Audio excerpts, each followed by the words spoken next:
Hello YouTube, j'espère que vous allez bien, que vous passez une bonne semaine, que vous faites des bonnes lectures comme d'habitude. Comme la semaine dernière, je vous retrouve avec mon ventilateur qui tourne parce que il fait toujours très chaud, donc je suis toujours en train de mourir de chaud. J'espère que le bruit ne vous dérange toujours pas trop. Et comme la semaine dernière, on se retrouve pour une petite vidéo, un livre en 5 minutes, sauf que cette fois j'ai décidé d'innover. Et en fait ce sera 5 livres en 5 minutes.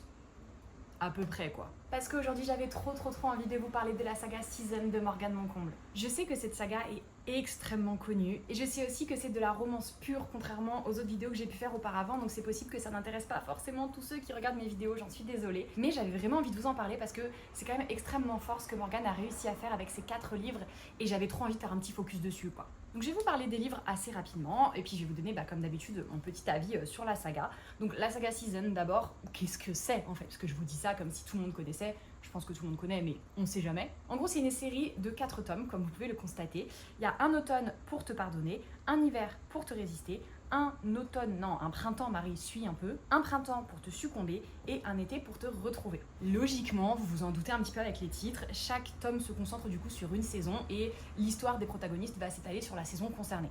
Ça, c'est la première chose à savoir. La deuxième chose à savoir, c'est qu'on suit en fait un groupe d'amis, puisque dans le premier, on suit Camélia, dans le deuxième, on suit Lily, dans le troisième, Magnolia, et dans le quatrième, Jasmine. Jasmine et Lily sont cousines, et en fait, toutes les autres sont amies, meilleures amies, et elles vivent chacun à des endroits différents. Enfin, c'est une amitié un peu distance, mais du coup, il y a des liens quand même entre chaque tome, puisqu'on a d'abord des aperçus des autres personnages, puis des aperçus des couples, etc., puisqu'il faut se rappeler que c'est chronologique quand même. Une des questions qu'on me pose le plus souvent quand je parle de cette saga, notamment sur Instagram, c'est est-ce qu'on peut les lire dans n'importe quel ordre ou est-ce qu'on peut lire par exemple que le printemps si c'est le printemps qui vous attire. En théorie, vous pouvez bien sûr parce que c'est fait pour se lire indépendamment malgré tout, ça se concentre vraiment sur des personnages précis, mais en réalité moi je vous le déconseille parce que comme je vous disais c'est chronologique, c'est-à-dire que si vous commencez par lui, vous savez déjà comment finit celui-ci en gros. Ça vous révèle pas tout dans les détails mais ça spoil un petit peu, c'est dommage. C'est d'autant plus dommage que ça se voit que l'autrice a créé ça de manière très chronologique et surtout on voit l'évolution des personnages, on voit l'évolution de leur relation et on a des aperçus en fait de chacun, c'est-à-dire qu'à la fin de celui-ci on nous tease le début de lui, à la fin de celui-ci aussi on nous tease celui-ci, enfin vous voyez ça se suit quand même, c'est pensé, c'est bien pensé. Et ce que j'ai le plus kiffé dans cette série, c'est que chaque tome est hyper différent de celui d'avant et on est quand même très loin de la romance hyper classique avec un couple, des petits rebondissements et le happy ending tu vois. Le premier il a un côté presque thriller enquête puisqu'on suit Camélia qui a été harcelée quand elle était au collège ou au lycée, je ne sais plus. Et là, en fait, il y a un de ces harceleurs et un de ces bourreaux qui vient de mourir et un autre membre du groupe de harceleurs est accusé. Et en fait, elle décide de mener l'enquête parce qu'elle sent qu'elle a besoin de tourner la page avec tout ça. Et quel meilleur moyen que de mettre le tueur de son harceleur, qui était aussi un de ses harceleurs, derrière les barreaux. Bon, je le résume pas très bien, j'en ai conscience, mais c'est parce que je veux pas trop en révéler non plus. Mais en gros, celui-ci, il flirte avec le thriller, il est hyper addictif, très original. Le plot twist qui, moi, je pense on me l'avait trop vendu, donc j'étais un peu en mode ouais, admettons, mais objectivement il retourne un peu le cerveau quand même et j'ai adoré les personnages, Lou et Camélia, mais comme ça. Le deuxième, pour le coup, est un petit peu plus classique, je trouve. C'est l'histoire de Lily qui, elle, est passionnée de patinage artistique. Elle veut en faire sa carrière, elle veut remporter des médailles. Et pour ça, elle va être un petit peu forcée de collaborer avec Orion, qui lui aussi est très doué, mais a malheureusement une réputation pas très brillante. Et voilà, c'est leur rapprochement au fil du temps. Et c'est surtout leur objectif à tous les deux de décrocher une médaille. Donc le sport est hyper important, la détermination, la poursuite des rêves, etc. Il y a d'autres choses qui interviennent, bien évidemment, mais très beau. Mais je vous cache pas que c'est mon moins préféré dans la saga, ça ne veut rien dire, vous avez saisi l'idée. C'est celui que je classerai en tout dernier, je l'ai beaucoup aimé bien évidemment, il est très beau, mais il est beaucoup plus classique sur plein de points. Et du coup, en comparaison des autres, tu vois, c'est dur du coup de se mettre au même niveau. Le troisième, Un printemps, c'est mon préféré. C'est l'histoire de Magnolia qui est mère célibataire et qui a désespérément besoin d'argent. Et en fait, ses parents lui disent, ils sont un petit peu conservateurs, ils lui disent écoute, nous on veut bien t'aider, mais pour ça, il est quand même temps que tu te maries. Et comme elle a sa fille à élever seule, elle a son magasin de fleurs, etc. Enfin, c'est une personne très indépendante, elle veut pas qu'un homme se mêle de tout ça et surtout, elle veut pas s'ouvrir et elle veut pas souffrir. Donc ce qu'elle fait, c'est très logique, vous me direz, elle va passer une sorte de pacte avec Camille Levesque, qui est un multimillionnaire, qui lui a besoin d'une fiancée, enfin en tout cas d'une fausse fiancée, pour apaiser un petit peu sa réputation. Mais ça veut rien dire apaiser sa réputation, Marie, pourquoi tu continues à dire ça? Pour faire en sorte que sa réputation soit un petit peu meilleure, bref, ils passent un pacte tous les deux, et on sait très bien où ça nous mène, d'autant plus que Camille, s'il vous plaît les gars, Ce mec est incroyable. Et alors l'histoire est sublime, les sujets qui sont abordés sont hyper touchants, etc.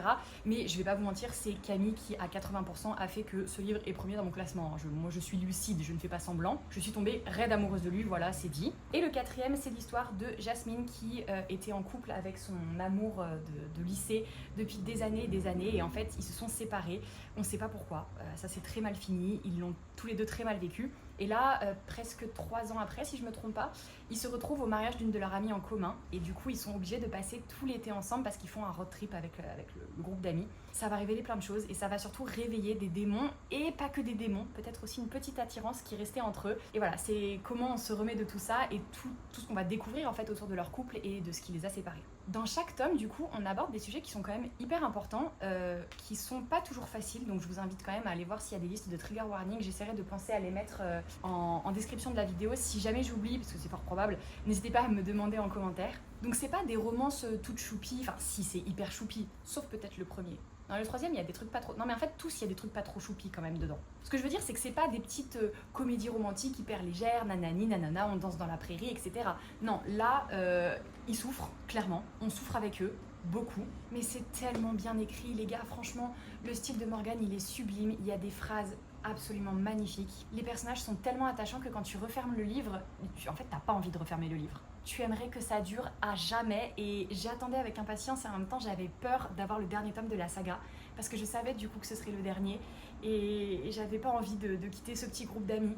Donc voilà, ça méritait là aussi une petite vidéo sur le sujet parce que je sais que c'est encore une fois une saga très connue, que vous n'avez pas forcément besoin de moi pour la connaître ou pour avoir envie de la lire, mais je tenais quand même à en parler. Oui, il y a du smut, pas extrêmement détaillé, mais quand même il y a des scènes très très caliente, donc je sais que ça plaira pas à tout le monde, mais en vrai, si c'est quelque chose qui vous freine pas forcément, ou si vous aimez pas ça, franchement vous pouvez sauter les passages, ça vaut le coup. C'est des romances qui valent vraiment le détour. Et encore une fois, c'est super bien écrit et j'adore. J'adore, gros coup de cœur pour cette saga. J'ai même pas fait de focus sur les couvertures, mais il faut parce qu'elles sont trop belles.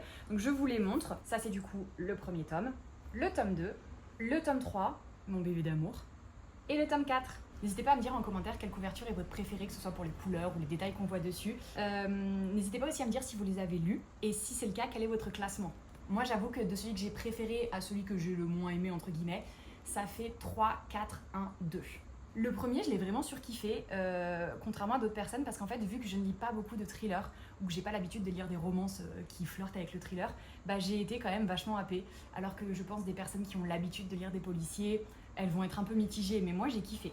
Mais quand même, 3, 4, 1, 2, c'est mon classement, je resterai là-dessus. Bref, n'hésitez pas à me dire du coup si vous avez lu la saga ou au contraire si elle vous tente, si vous avez lu d'autres romans de Morgane, si oui lesquels et lesquels me conseillez-vous, parce qu'ils sont tous dans ma pile à lire quasiment. J'en ai pas lu beaucoup, mais ça me donne envie de les découvrir, je vous avoue. Si vous êtes trop timide pour commenter, mettez des petits emojis avec des fleurs, toutes les fleurs que vous trouvez, parce que vous n'êtes pas sans avoir remarqué que les héroïnes de cette saga ont toutes des prénoms de fleurs. Comme d'habitude, j'espère que la vidéo vous a plu. N'oubliez pas donc un petit commentaire, de vous abonner, d'activer les notifications et de liker la vidéo. Ça me fait toujours trop plaisir quand vous le faites. Je l'ai fait tellement instinctivement que je sais même pas si je l'ai bien réussi mon cœur, mais cœur. Je vous fais des bisous et je vous dis à très vite pour une prochaine vidéo. Bye!